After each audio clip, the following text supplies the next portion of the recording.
जी अस्सलाम वालेकुम, यासीन बात कर रहा हूँ। आज ये पहली वीडियो मैं आपको बना के ये अपलोड कर रहा हूँ यूट्यूब चैनल पे।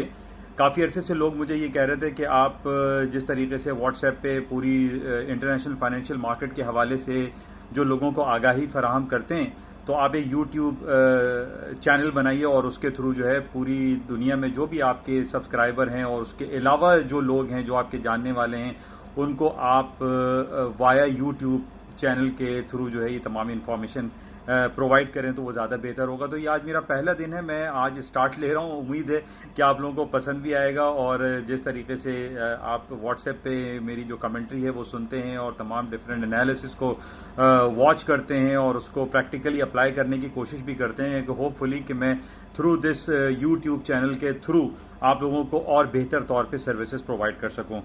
तो बहरहाल आज इस रात के 12 बज रहे हैं कराची पाकिस्तान में और तकरीबन 3 घंटे के बाद पूरी दुनिया की जो इलेक्ट्रॉनिक और ग्लोबेक्स मार्केट होती है वो खुल जाती है। इस वक्त तकरीबन रात के 12 बज रहे हैं।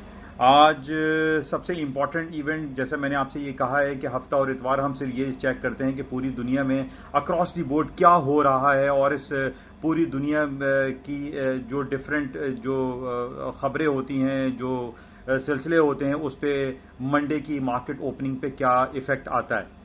तो मैं आपको ये इम्पॉर्टेंट फैक्टर बता रहा हूँ कि ये हफ्ता मैं समझता हूँ कि कई सालों के बाद ऐसा हफ्ता गुजर रहा है जो कि बहुत ही ज़्यादा वॉलेटाइल, बहुत ज़्यादा इसके अंदर ख़बरें हैं, डेटा हैं, मंथ एंड है, वीक एंड है। इसके अलावा दुनिया की सबसे बड़ी जो कंपनी है उसकी अर्निंग रिपोर्ट आ रही है। एप्पल आईफोन की है, जीई की है, क्वालकॉम है, वेरिजॉन है, एक्सॉन मोबिल है। बेतहाशा, यानी इस हफ्ते आप ये समझ लीजिए कि ये पूरा हफ्ता खबरों से भरा पड़ा हुआ है। यानी अभी जो कल मंडे का दिन शुरू हो रहा है उसके अंदर सबसे इंपॉर्टेंट, जैसे कि मैंने पिछले दिनों आपसे ये कहा था कि अमेरिका और चाइना के दरमियान जो तल्ख तिजारती सिलसिले चल रहे हैं उसकी वजह से पूरी दुनिया जो है वो एक आताप का शिकार है। हालांकि एक तरफ तो हम ये देख रहे हैं कि अमेरिका और चाइना के दरमियान जो बातें चलती रहती हैं कि जनाब बहुत ज़्यादा जो है वो तल्ख तिजारती सिलसिले चल रहे हैं, लेकिन एक तरफ हम देख रहे हैं कि पूरी दुनिया की स्टॉक मार्केट, खासतौर पर अमरीका की न्यूयॉर्क स्टॉक जो S&P, डाउ जोन्स, नेस्डैक हैं, वो तारीख की बुलंद तरीन सतहों पर चलते चले जा रहे हैं। और कुछ सिलसिला हमने फ्राइडे क्लोजिंग पे भी यही देखा कि मार्केट जो है वो अपने हाई पे तकरीबन बंद हुई और तारीख की बुलंद तरीन सतह के करीब करीब मार्केट बंद हुई। अच्छा, इस हफ्ते जो कल मंडे का दिन है, जैसे कि मैंने आपसे ये कहा था कि अमेरिका और चाइना के दरमियान जो एक गैप आया था उनके डेलीगेशंस की, उनकी जो ट्रेड टॉक्स के हवाले से जो डेलीगेशंस में एक गैप आ गया था, वो गैप ख़त्म हो रहा है और कल से दोबारा अमेरिका का एक डेलीगेशन चाइना जा रहा है और वो तमाम मामलात को तय करेगा जो बिलियंस ऑफ डॉलर की इंपोर्ट्स पे अमेरिका चाइना के ऊपर टैक्सेस लगाता चला जा रहा है। तो वो जो एक सिलसिला रुका था वो दोबारा से शुरू हो रहा है।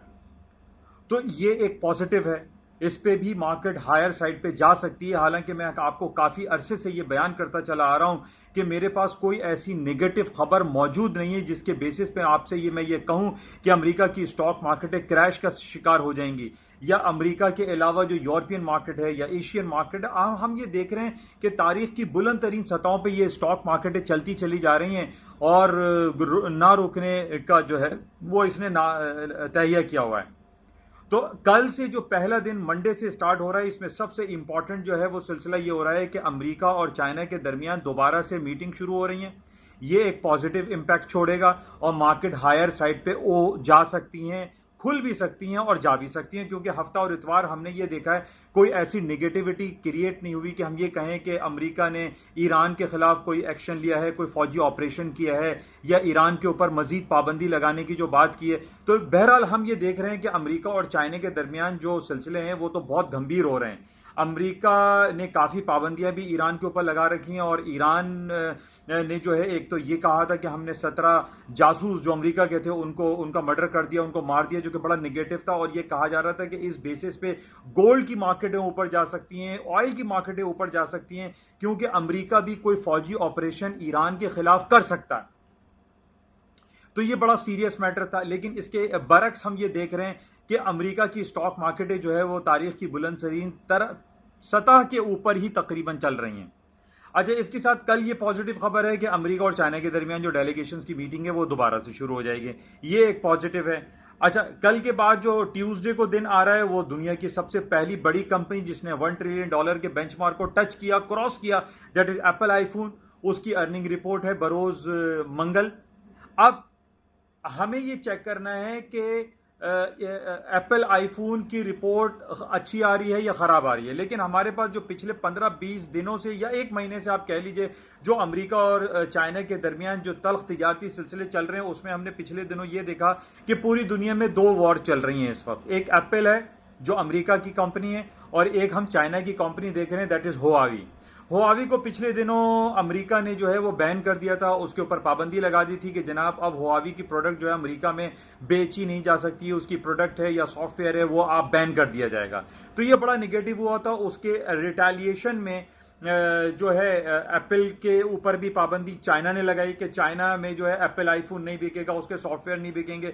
तो बहुत सारी सिलसिले जो है ये हुआ और पिछले दिनों जो हमारे पास रिपोर्ट आई उसमें ये कहा जा रहा है कि 5% एप्पल आईफोन की जो प्रोडक्ट है वो डाउन हुई है, 5% तक उसकी डाउन हुई है। उसकी सेल 17% तक डाउन हुई है। उसकी डिमांड में 17 से 10 to 17% का डिक्लाइन आया है। तो अब ये हो सकता है कि जो परसों एप्पल आईफोन की रिपोर्ट आ रही है वो खराब आए। अब ये हम अभी कह नहीं सकते, लेकिन हमारे पास जो इंडिकेशंस आ रही हैं कि जो रिपोर्ट आनी है एप्पल आईफोन की, क्योंकि पूरी दुनिया की नजर इस हफ्ते जो है वो मंगल के दिन लगी हुई है, जब रात एमओसी, जब पाकिस्तान में 1 बजे जो है उसकी अर्निंग रिपोर्ट आएगी और उसके ऊपर नजरें लगी हुई है कि स्टॉक मार्केट का क्या होगा। क्योंकि पिछले दिनों हमने ये देखा था कि हुआवी और आईफोन की वजह से पूरी दुनिया की स्टॉक मार्केट प्लस और माइनस का शिकार रही। तो बहरहाल ये बहुत बड़ी अर्निंग रिपोर्ट है और एप्पल आईफोन की अर्निंग पे पूरी मार्केट जो है वो हिलेगी। जैसे कि पिछले हफ्ते मैंने आपसे कहा था कि अमेजॉन की अर्निंग रिपोर्ट थी, अमेजॉन के साथ जो गूगल अल्फाबेट गूगल की रिपोर्ट थी, आईबीएम की रिपोर्ट थी, इंटेल की रिपोर्ट, इन पूरी रिपोर्टों ने पूरी मार्केट, पूरी दुनिया की मार्केट को हिला के रख दिया था। अब ये तमाम मार्केटें एक तरफ और एप्पल आईफोन की जो अर्निंग रिपोर्ट है वो एक तरफ है। तो एप्पल आईफोन मंगल वाले दिन आएगा रात के 1 बजे पाकिस्तानी वक्त के मुताबिक। मार्केट में बहुत ज्यादा मूवमेंट एक्सपेक्टेड है, तो बहरहाल इसको हमें बड़ा क्लोजली वॉच करना पड़ेगा। इसके अलावा जो हमारे पास मुख्तलिफ, जो सबसे इंपॉर्टेंट, एप्पल आईफोन के बाद जो पूरी दुनिया पिछले 1.5-2 महीने से इंतजार में बैठी है वो अमेरिका के इंटरेस्ट रेट की अर्निंग, इंटरेस्ट रेट के कमेंट्स हैं। यानी इंटरेस्ट रेट का जो रिजल्ट आना है, FOMC federal open market committee का रिजल्ट है बरोज बुध 31 जुलाई को रात को 11 बजे। अब एक तरफ तो मंगल को हम देख रहे हैं कि एप्पल की रिपोर्ट है और फिर बुध को हम ये देख रहे हैं कि एफओएमसी की अर्निंग, एफओएमसी की जो इंटरेस्ट रेट की रिपोर्ट आनी है। पूरी दुनिया की नजर इस वक्त जो है वो इस हफ्ते 2 पॉइंट पर है, एक एप्पल आईफोन की अर्निंग मंगल को और बुध को रिपोर्ट जो आनी है एफओएमसी की, इस पे पूरी दुनिया की निगाहें मरकूज हैं। अब हमें ये देखना है कि इस हफ्ते होता क्या है। अच्छा, अब ये 2 इंपॉर्टेंट, बल्कि मैं 3 इंपॉर्टेंट कहूंगा, क्योंकि मंडे को अमेरिका और चाइना के दरमियान मीटिंग हो रही है, मंगल को एप्पल आईफोन की अर्निंग रिपोर्ट है, बुध को एफओएमसी की रिपोर्ट है, फिर जुमेरात को मुख्तलिफ रिपोर्ट्स हैं जो हमारे पास वीकली रिपोर्ट आती है। लेकिन इससे बढ़कर जो हमारे पास रिपोर्ट है जो कि that is one of the biggest report in US economy, वो कहलाती है पेरोल और अनएम्प्लॉयमेंट रेट। तो अमेरिका में ये जुमे को आएगी। तो जैसे मैं आपसे ये कह रहा हूं कि ये हफ्ता भरपूर अंदाज में भरा पड़ा हुआ है, यानी रिपोर्टें, डेटा और डेलीगेशंस की मीटिंग, इस बेसिस पे मार्केट में बहुत ज्यादा मूवमेंट एक्सपेक्टेड हैं।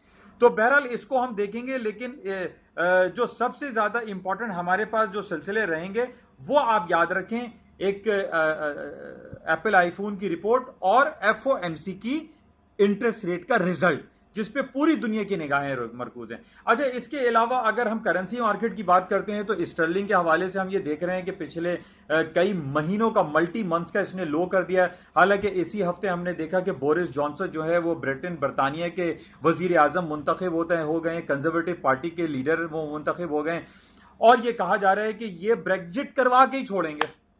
अब ब्रेग्जिट होना है, 31 अक्टूबर डेडलाइन है। अब ये कह रहे हैं कि 31 अक्टूबर को वो जो 45-46 साल का जो एक रिश्ता था यूरोपियन यूनियन का, ब्रिटेन का, वो टूट जाएगा। अब उस टूटने के फियर फैक्टर की वजह से हम ये देख रहे हैं कि स्टर्लिंग की मार्केट स्टेबल नहीं हो पा रही है, स्टर्लिंग गिरता चला जा रहा है। हालांकि अभी भी मैंने कल भी फ्राइडे को ये कमेंट दिया था कि इसका 1.2440 का बड़ा इंपॉर्टेंट क्रूशल सपोर्टिंग लेवल था, वो टूट गया। अब वहां से मार्केट जो है वो 1.2386 पे क्लोज हो गई स्पॉट मार्केट में।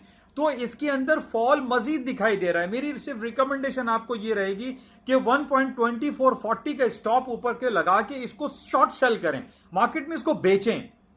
तो इस वक्त मुझे जो यही दिखाई दे रहा है कि मार्केट जो है और डाउनफॉल स्टर्लिंग की हो सकती है। अच्छा, इसके कॉन्ट्रेरी एक इंपॉर्टेंट आप डॉलर इंडेक्स का लेवल लिख लीजिए 9780 अगर मार्केट इसको ऊपर जाती है डॉलर इंडेक्स को, तो स्टर्लिंग की मार्केट मजीद और नीचे हो सकती है। बहरहाल इसको क्लोजली वॉच रखेंगे, लेकिन 2440 स्टर्लिंग स्पॉट बहुत इंपॉर्टेंट रेजिस्टेंस लेवल है। अगर मार्केट उसके ऊपर जाती है तो स्टर्लिंग ऊपर जाएगा, अदरवाइज स्टर्लिंग में ऊपर जाने का पोटेंशियल एग्जिस्ट नहीं करता, मार्केट डाउन साइड पे ज्यादा दिखाई देती है। बहरहाल इसको देखते हैं। इसके साथ ही जो गोल्ड की मार्केट है, मैं आपको काफी अरसे से कहता चला आ रहा हूं कि गोल्ड की मार्केट में तेजी है, क्योंकि 1265, 1365, अब 1465 का सफर रवा दवा है। मार्केट पिछले दिनों 1454 तक गई थी, लेकिन वहां से मार्केट और मजीद ऊपर लगती है। अभी इसने जो क्लोजिंग दी थी जो वो 1420 पे स्पॉट और 1430-32 पे नया दिसंबर कॉन्ट्रैक्ट ऊपर गया है। तो इसमें पोटेंशियल बहुत ज्यादा है, क्योंकि जो जियोपॉलिटिकल सिचुएशन इतनी गंभीर होती चली जा रही है, खासतौर पे गल्फ रीजन में, और ईरान जो है वो मादर पितर आजाद हो चुका है। वो कहते हैं कि ईरान कुछ भी कर सकता है, ईरान एटम बम भी फाड़ सकता है, ईरान यूरेनियम की अफजाइश के सिलसिले में जो काम कर रहा है वो यूरोपियन यूनियन की, अमेरिका की किसी की बात सुनने को तैयार नहीं है। तो इस वजह से मैंने काफी अरसे से आपको यह कहा भाई, जब मार्केट 1400 टच हुई थी, 1380 का लेवल टूटा, 1390 टूटा, मैंने आपसे यह कहा था कि गोल्ड की मार्केट में तेजी है। और अभी भी मैं इस बात पर कायम हूं कि जब तक 1390 नहीं टूटता, गोल्ड की मार्केटें ऊपर की तरफ रहेंगी। तो बहरहाल आज अभी तकरीबन 2 घंटे के बाद मार्केटें खुल जाएंगी, रात के 3 बजे खुल जाती हैं मार्केटें। इंशाल्लाह राब्ते में रहेंगे और मजीद हम देखेंगे कि और भी जो डिफरेंट बीच में जो खबरें आती रहती हैं, उन खबरों का क्या रिएक्शन होता है और मार्केट किन लेवल्स पे ट्रेड होती है। इंशाल्लाह 3 घंटे के बाद आपसे दोबारा राब्ता कायम किया जाएगा। Thank you. और मैं आपसे दोबारा ये रिक्वेस्ट करूंगा कि इस चैनल को आप सब्सक्राइब करें, शेयर भी करें और इसको लाइक भी करें, ताकि ज्यादा से ज्यादा लोगों को इस फाइनेंशियल मार्केट, जो कि इंटरनेशनल फाइनेंशियल मार्केट एक बहुत ही सेंसिटिव और बहुत ही हाईली रिस्की मार्केट है, इसमें पैसे अर्न करना, कमाना, it's not so easy job. तो बहरहाल इन एनालिसिस पे जो मैं देखता रहता हूँ डिफरेंट सोशल मीडिया पे, CNN, BBC, डॉन न्यूज़पेपर और डिफरेंट मैं चैनल्स को वॉच करता हूँ और देखता हूँ, और कोशिश करता हूँ कि मैं उन तमाम लोगों को आगाही प्रोवाइड कर सकूँ जो इस मार्केट में काम करते हैं और इससे कुछ मुस्तफीज हो सकें। तो इंशाल्लाह राब्ते में रहेंगे और देखते हैं कि मार्केट किन लेवल्स पे खुलती है। Thank you.